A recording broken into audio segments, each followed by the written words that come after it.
This is the 3D VIEW-MASTER cartoon favorites, Casper, the friendly ghost. VIEW-MASTER Reel 1, The Witch's Broom, Picture 1. Cleanliness is next to ghostliness, Casper declared as he sat down to a cup of coffee after a full morning of dusting and mopping. My, but a haunted house gets dirty in a hurry, he groaned as a huge black spider began spinning a fresh web across the ceiling. Guess I'll snuggle up by the fire and read horror stories all afternoon, he sighed, taking the big supernatural book down from the shelf. Hey, there goes Wilma Witch, Casper smiled as the friendly hag flew past his window on a broom. But then he stopped in his tracks. Poor Wilma was going into a tailspin. Picture 2. Casper dashed right through a wall of his house, wasting no time with doors or windows, but he was too late. Wilma Witch's broom had broken in half, and still holding the top half of the broomstick, she fell to the ground in a great smash. "I'm cracking up!" she screeched, going into a little jig, spinning around and singing. "Toward these eye and breath of the tomb, fix old Wilma's poor broken broom." Nothing happened. She began to weep like a child. Picture 3. "Just look at my broom," she sobbed to Casper. "It's only a century old and it's broken to bits. They don't make 'em the way they used to." Casper was very sympathetic. "Spirits of the dead," he shouted, jumping up with an idea. "May I suggest a place to get a new one?" "You sure can, Casper. All my old broom makers are making compact cars. Come on, Benny the broom maker puts out the best riding brooms in the enchanted forest," said Casper, leading the way. Picture 4. Benny was a fat little elf with a beaming smile, always happy to meet a new customer. "Just take your pick," he said. "Each broom has a full guarantee and free service for a decade." Wilma looked at the many brooms inside and outside of Benny's cottage. She looked at all sizes, all prices, and all colors. Finally, she selected one with a bright red handle and lovely yellow straws. "Why don't you try it out?" suggested Casper. A mere flick of the wrist and Wilma went sailing up like a graceful bird in flight. Picture 5. The takeoff was jolly fine, but Wilma flew smack into a stiff wind and the controls were too new for her to manipulate. "Help! Help!" she cried as she lost complete control of the broomstick and went into a terrifying spin. Luckily, Casper was flying nearby. "Let go of the broom," he yelled. "I'll save you." Picture 6. Just in the nick of time, Casper formed himself into a parakeet and, grabbing hold of Wilma with his hands and legs, he floated her safely to the ground. "You're a doll," grinned Wilma, "a living ghostly doll." Picture 7. Casper suddenly had a brainstorm.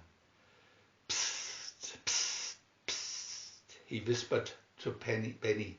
The broom maker beamed from ear to ear. "Sure enough," he added, "I've just the thing in stock."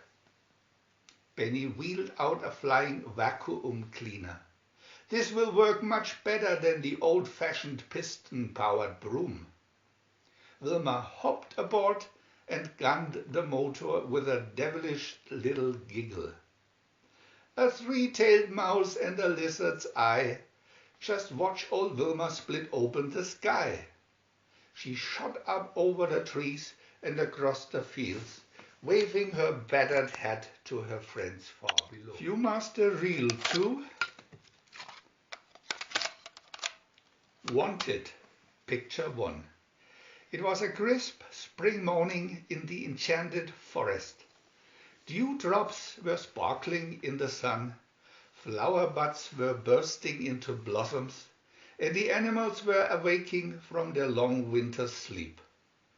"I'll bet all my friends will be out of bed on a morning like this," said Casper, as he floated along 3 feet off the ground. "We'll play hide and seek in the meadow and follow the leader and—" Casper stopped abruptly and fell to the ground from his perch in the air. He couldn't believe what he saw, but there it was. "Wanted," Casper read the sign on the tree. So no one should be mistaken. There was a picture of the friendly ghost right in the middle of the poster. Picture 2. "Wanted for what?" Casper wailed as he ripped the sign off the tree. "I've never harmed a soul." "Look out! It's him! Run for your life!" Voices were shouting through the air from all sides. Randy Raccoon beat it through the underbrush. Teddy Toad croaked and hopped away. Charlie Chipmunk scampered up a walnut tree, jabbering like crazy. Even lovely Barbara Butterfly silently flew away. Picture 3. "Whatever is going on?" Casper shouted after them, completely bewildered. Up, up, up into the sky he went, desperately looking for someone to tell him why he was wanted. He popped through a cloud and surprised a flock of birds. Before he could open his mouth, they flew off with the 4 winds, chirping, "Fly, fly, it's the wanted one." Picture 4. Little tears were forming in Casper's eyes. "Nobody wants me because I'm wanted," he muttered, a bit confused. "Maybe someone near the seashore knows what this is all about," he told himself with a last glimmer of hope. But when he walked down to the ocean, even Willy the Wave went splashing away. Seymour Starfish, Phil Fluke, Pete Pelican, and Clarence Crab raced helter-skelter down the beach at their first glimpse of Casper. Picture 5. I'd better go home," stammered the heartbroken little ghost, "and wait to be picked up." He had spent the whole day trying to solve this strange mystery. As night crept in, he felt as gloomy as the darkness around him. He left the poster in his invisible tracks and trudged back to the haunted house with a heavy heart. Picture 6. Without thinking, Casper walked right through the wall of his house. He was suddenly awakened from his thoughts as a candle was shining eerily from the living room. There were sounds of whispering. "What's that?" shouted Casper. No one answered. "Who's there?" he cried again. But the old house was strangely silent. He became frightened. Picture 7. Casper cautiously peeked around the corner. "Surprise!" yelled a whole room full of animals and birds and insects. "Happy birthday to you," they all sang, as they crowded around to present him with a huge chocolate cake. Randy Raccoon, Teddy Toad, Charlie Chipmunk, and every animal that Casper had seen that day was on hand with a present. "We're sorry that we ran away from you," said Randy, who was acting as leader. "But we couldn't tell you that you were wanted by all of us for your own birthday party." Casper blew out the candle, took a big bite of the luscious cake, and suddenly it was just great being a ghost again.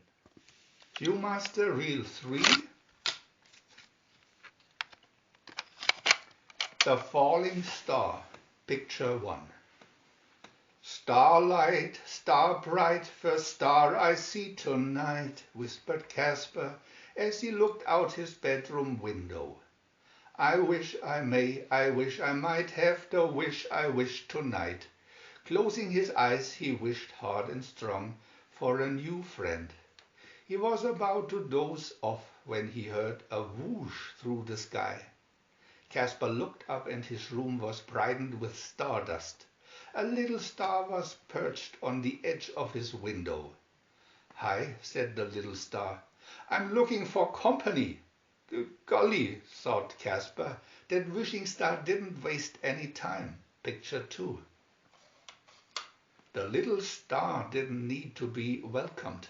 He made himself right at home. Just call me Bright Boy, he said as he went over to Casper's chest and took out all the toys. I love being on the ground, Bright Boy went on. Couldn't take it up in the sky, ain't nothing much to do but knock around heaven. I like being active, playing ball, filling my tummy with cookies, being at exciting places. That's why I ran away from home. You've ran away from home? Asked the amazed ghost. Picture 3. I'd better take you right back where you came from, suggested the friendly ghost as he took the little star by the hand. Oh, no, no, Bright Boy protested with tears. It's so boring up there. I don't think you really know the sky, said Casper, already flying the star back to the heavens. If you did, you never talked that way. And think of your poor mother and father wondering where you went. I don't care, cried the hysterical star. I want to stay on the ground. Picture 4. I'll tell you what, said Casper.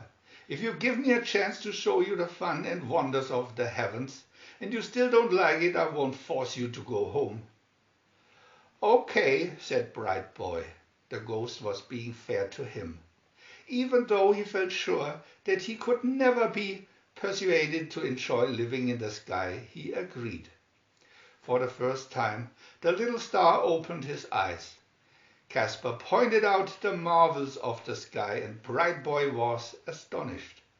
He gulped as he saw the Milky Way, a shooting star, the Big Dipper, and the many planets. Picture 5. Now let me take you for some refreshment, offered Casper, remembering that Bright Boy liked to fill his tummy.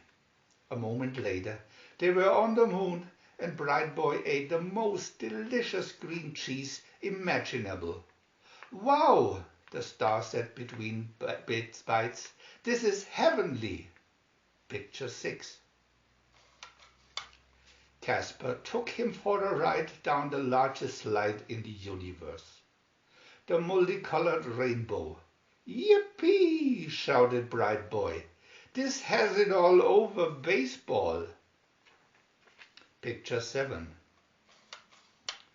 As they slid down onto a puffy pink cloud, Casper asked the question which he had been building up to.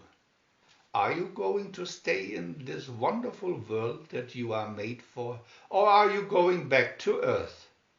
Are you kidding? Smiled Bright Boy. You've shown me how foolish my thoughts were. I'm going to stay here at home where I belong. As he flew up through space, Bright Boy left a tail of stardust behind him. Thanks, it spelled out with sparklers. Casper knew that his wish had come true. He had made a new friend. We want to add new videos every day, so please subscribe to our channel. And if you had fun, thumbs up.